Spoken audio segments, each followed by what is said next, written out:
We're live. All right. Thank you, everybody, for joining us. We've got Pavel, CEO of Virtudesk.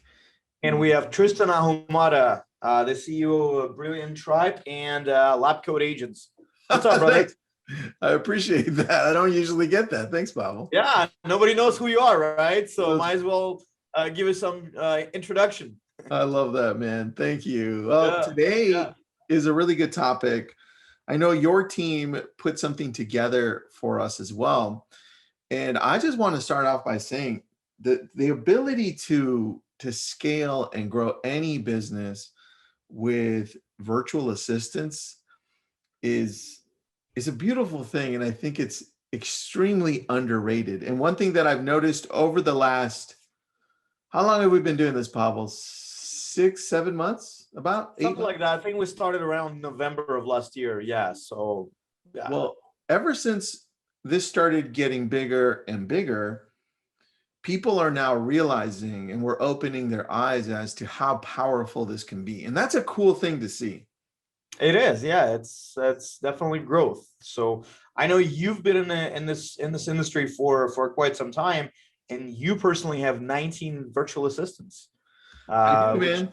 Which is for some people just mind-blowing, but tell us how you've grown to such a huge team of support staff only.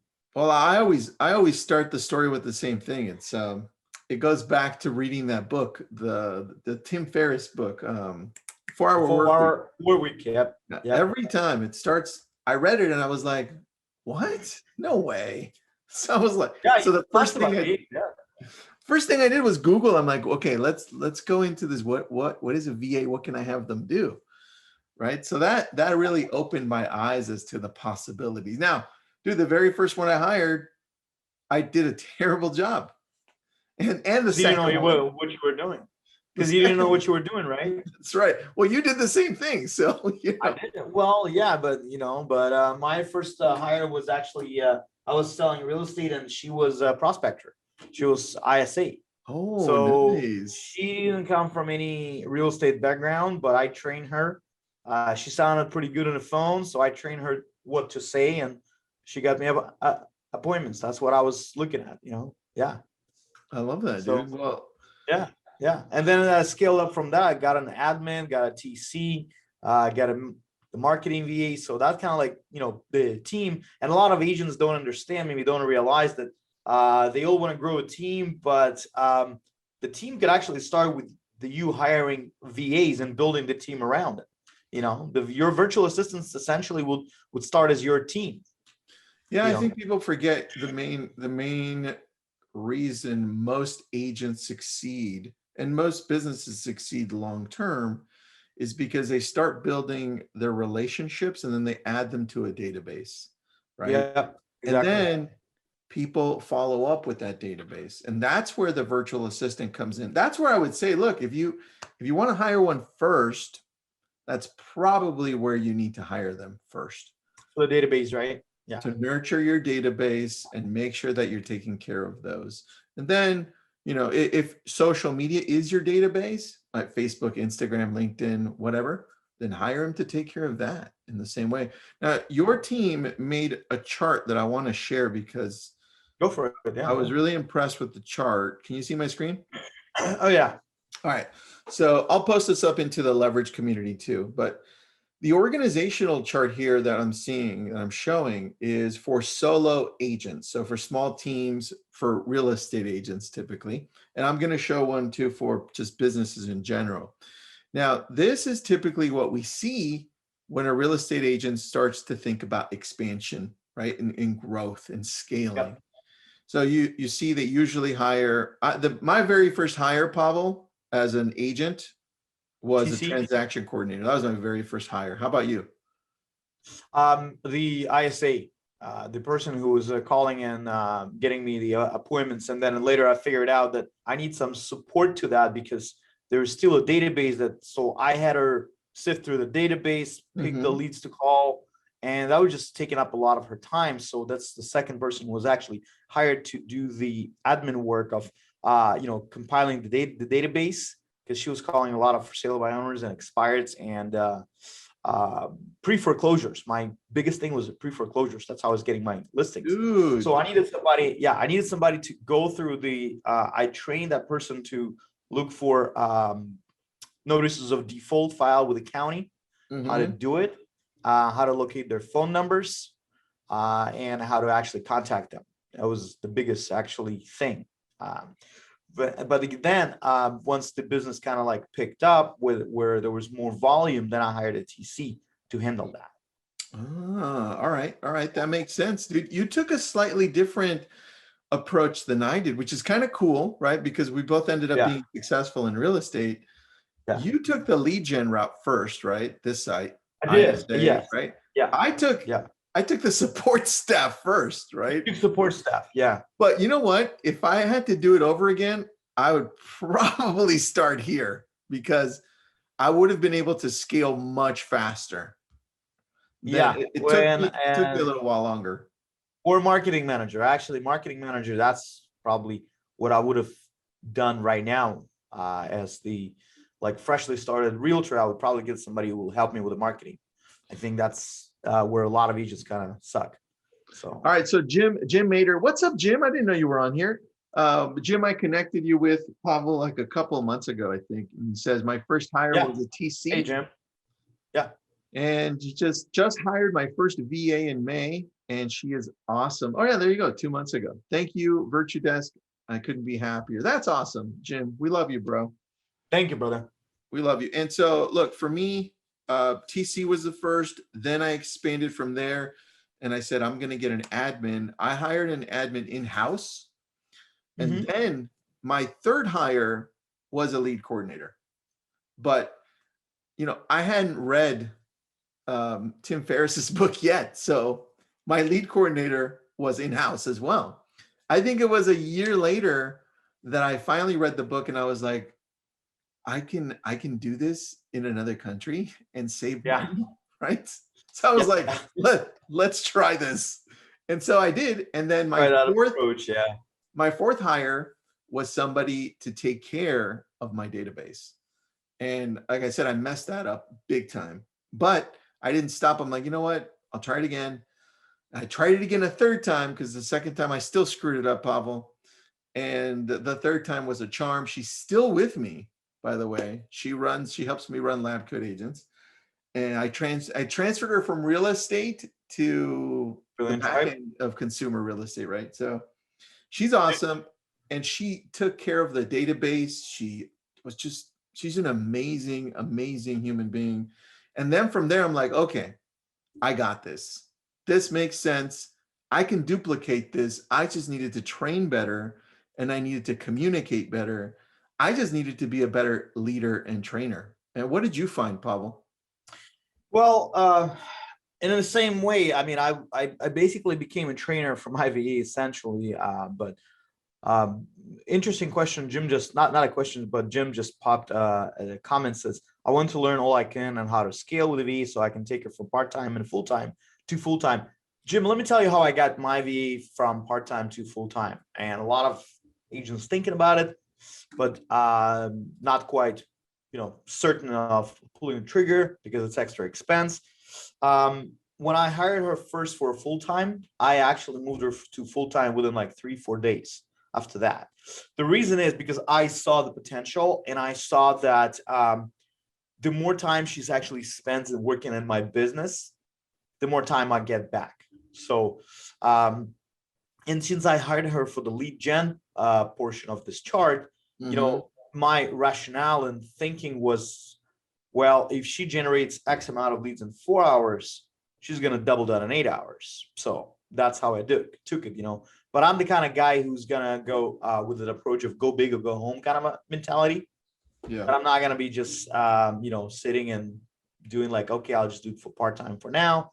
And then sometime when the business grows, I'll just, upgrade it to full-time. So I need to justify the expense with the increased revenue.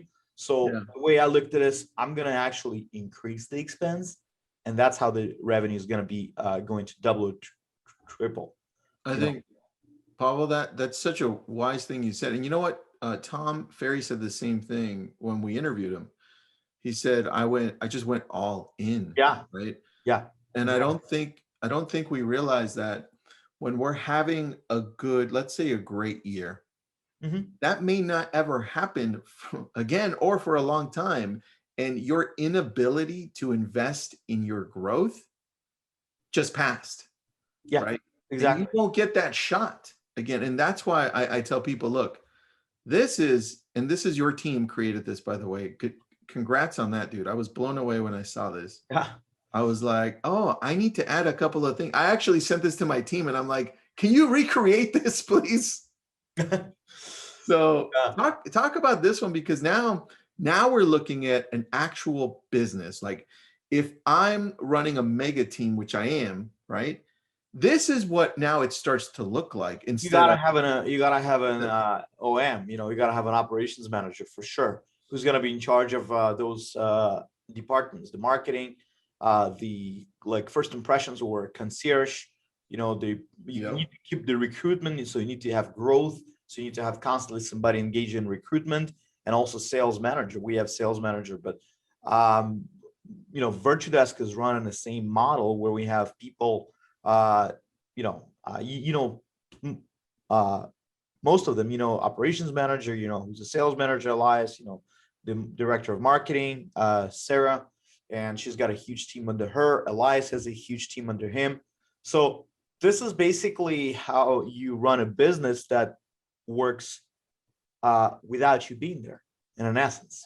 Yeah. Because this is a well-oiled machine that runs. If you just step out of it, it's going to keep growing. It's going to keep running because there's so many good people put in place with the certain tasks, and the way it's set up, that sorry, the way it's set up that you when let's say something happens to somebody, okay, so Okay. they're not interdependent on each other.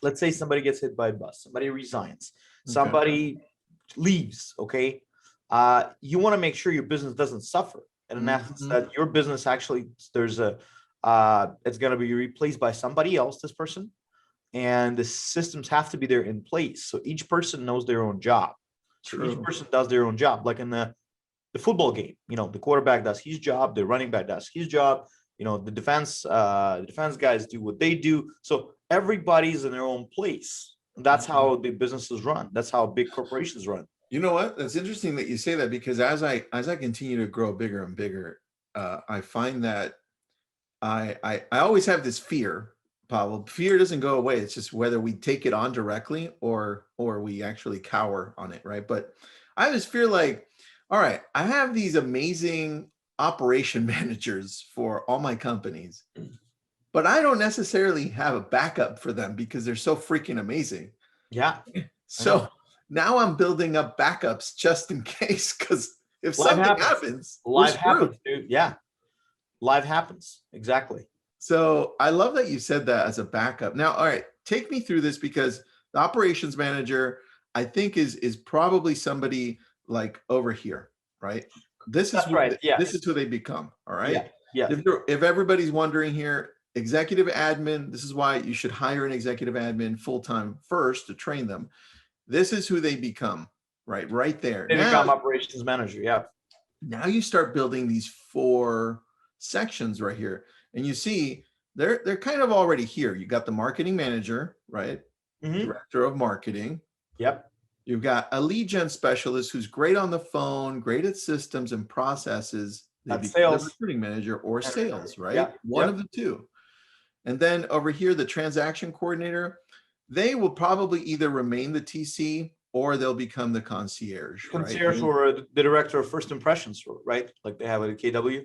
You got it. And Yeah. here, you Pablo, right here on the recruiting manager, because Mhm. look what they are. They're a bookkeeper or somebody else. This could actually be a possible CFO type of person. It kind of is, yeah, because you got to have a bookkeeper. Let's say somebody's recruited, depending on if you're running a brokerage. Like I also own a brokerage, and I have a designated broker who's doing it, Lori. But she's also at the same time a recruitment manager. Well, under her, she's got people who's a bookkeeper runs, make sure that all the commissions are paid out, makes sure that all the desk fees are charged, agent fees are actually, accounted for. So that's what the person is doing. A human resources assistant is like assistant will be to your HR person. And quality control manager makes somebody who's actually ensures the compliance of the files, make sure that agents contracts are on file with the brokerage. Let's say somebody orders anything like signs, log boxes, whatever, this person actually helps them to get it done as well. So yeah. Dude. All right. So I see Linda on the Facebook side of it. Hi, Linda. How are you? Hope you're paying attention here. If you have any questions, let us know. I have a question for you, Pavel, because I want to see if we kind of took the same approach, because we didn't when we first started. Okay. Yeah. But now let's say you're going to build this. All right. You got your operations manager. Which one of these four would you say is important to build out first, or maybe together? Is it this one, the director of marketing, sales manager, recruiting, concierge? What would you say? I'd say probably the marketing one, because you need to make sure you have a profitable business, and marketing is going to bring you leads, which salespeople will in turn would have to convert. So Dude, that's how you do it. You got to have marketing in place in order for sales to do their job. The world changed, right? So weird. Yeah, exactly. You need to have a presence, a brand that's out there so that it can generate business for you and interest. And then you determine, all right, depending on how much is coming through, let's grow our sales team, right? And so I agree with Pavel. He's exactly right. And sometimes instead of growing your sales team, it might be the recruiting team that you grow, depending on if you're a brokerage or if you're. You need to have right people in place, even like for for the sales team. If you have a commission sales people, like for the real estate brokerage or a team, then obviously you need to have recruitment put it in place at the same time with as the director of marketing, because those people would have to convert those leads that are going to be generated by marketing. If you have salespeople who are salaried, then probably marketing would have to take more priority, because you gotta basically maintain those salaried people. So That's true. It depends what you have. Dude, you know what? On this, because now I'm seeing the concierge. So check out the order. All right, you've got obviously your admin, your main admin. You grew it into operations manager.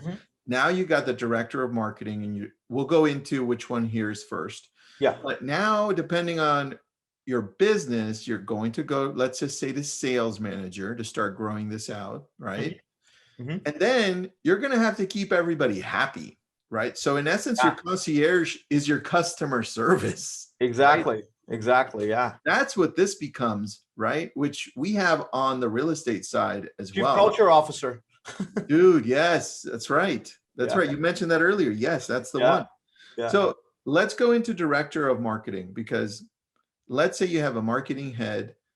Out of these four, I would probably say, because this is where the world is right now, you look at the top. Yeah. Exactly. Just Google top most visited websites in the world.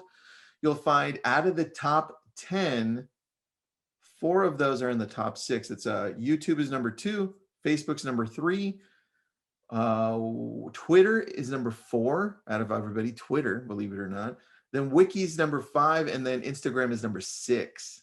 So you see that, that's insane. Google is number 1, if you're wondering.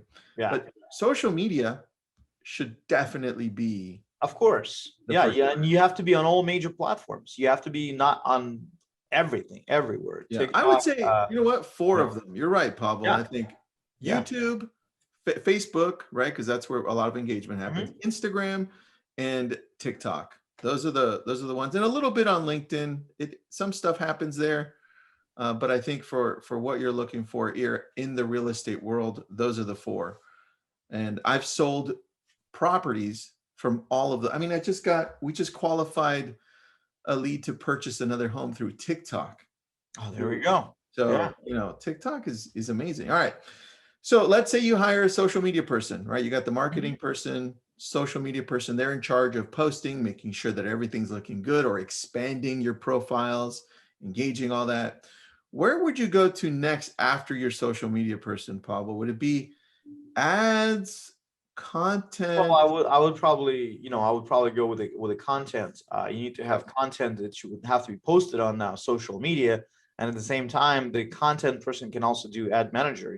She can manage the ads that she's creating at the same time. Yes. So you got to have good content, and we have a whole team working on the content daily. Yes, you do. So, You have a massive team, dude. I know, yeah. So it's being done and it's interesting. Funny story, dude. Yesterday I was at the gym working out, then I was at the sauna. So I'm sitting and chatting with some dude in the sauna. He's like, "Oh, you're Pavel with I saw you on LinkedIn. You're very active on LinkedIn. I saw you." I was like, "Dude, What? I never post personally on LinkedIn. My team does." That's crazy. Yeah, he's like, I said, "Are you anywhere else?" He's like, "No, I'm only on LinkedIn." Yeah. Wow. Random dude. Well, there you go, man. There you go. Yeah, look, LinkedIn does drive most business-oriented people. So if you're hanging out at a sauna, Pavel, come on, of course, right? Yeah, seriously, dude. Like- Dude from some IT department of some startup, telehealth startup. So I talked to him about how they utilize VAs. They don't, but they would like to find out. So we're gonna be talking to him about it. Hey, all There we right. go. Elias has another client. Exactly. Yeah. All right, and then you got social media, then content creator who handles the ads. I agree with you on that. Then I think you'd probably bring in a video editor, because at that point, if you've got social media content creator, you've got to start creating more video, and that comes from you. It can't come from anybody else, Yeah, right? it has to be want you. to be Yeah. the face. Yeah. Well, your editor can be located anywhere, but you got to record your own videos. You got to record your own videos. That's what I do. I do actually record shorts and like short videos. I record them and I upload them to the Dropbox. That's where my team actually access them. They can edit them. They can place them everywhere, including LinkedIn. Yeah, that's right, man. That's right. Well, look, I think that's what really opened my eyes. I think, and this is new to me. About a year and a half ago, I finally just gave up on video editing personally, because I was editing all of my videos and I was like, this is impossible. There's no way, right? I have time, but not that much time. Editing Yeah, sucks. you can do it yourself, man. It's just like, man, there are only 24 hours in a day. Well, and dude, everybody has the same amount of time. We cannot, extend it. We can only buy more time. it was terrible. I learned that the hard way, Pavel. And I was like, I enjoy it, but damn, it takes a long time. I was like, You probably became very, very good at it too, right? I was amazing at it. But then that's when I reached out to you. I was like, I need a video editor. Yeah. So Exactly. anyway, now we have a whole crew of video editors. I've got 1, 2, 3, 4, 5, 6 video editors on the team of 19. And because, we produce a lot of content, right? And we edit a whole mess load. So 6 out of my 19 VAs are video editors. And look, they also have other skills like graphic designing, right? They have also, they're able to do animation, which I think is amazing, right? And they're able to do ads, because along the way for video editing, they learned so much. And all of my VAs for video editing are virtual assistants from the Philippines. So, and you probably had to put some sort of a manual for them. How do you want them to be done? How your videos like to be edited? what's interesting, we do have that manual actually. Yeah. We created that one together. So if you do need that, Pavel's got it. You could just message us. Reach out to us, guys. We'll send it to you. Yeah. Here's what I did right, because I had already failed earlier on.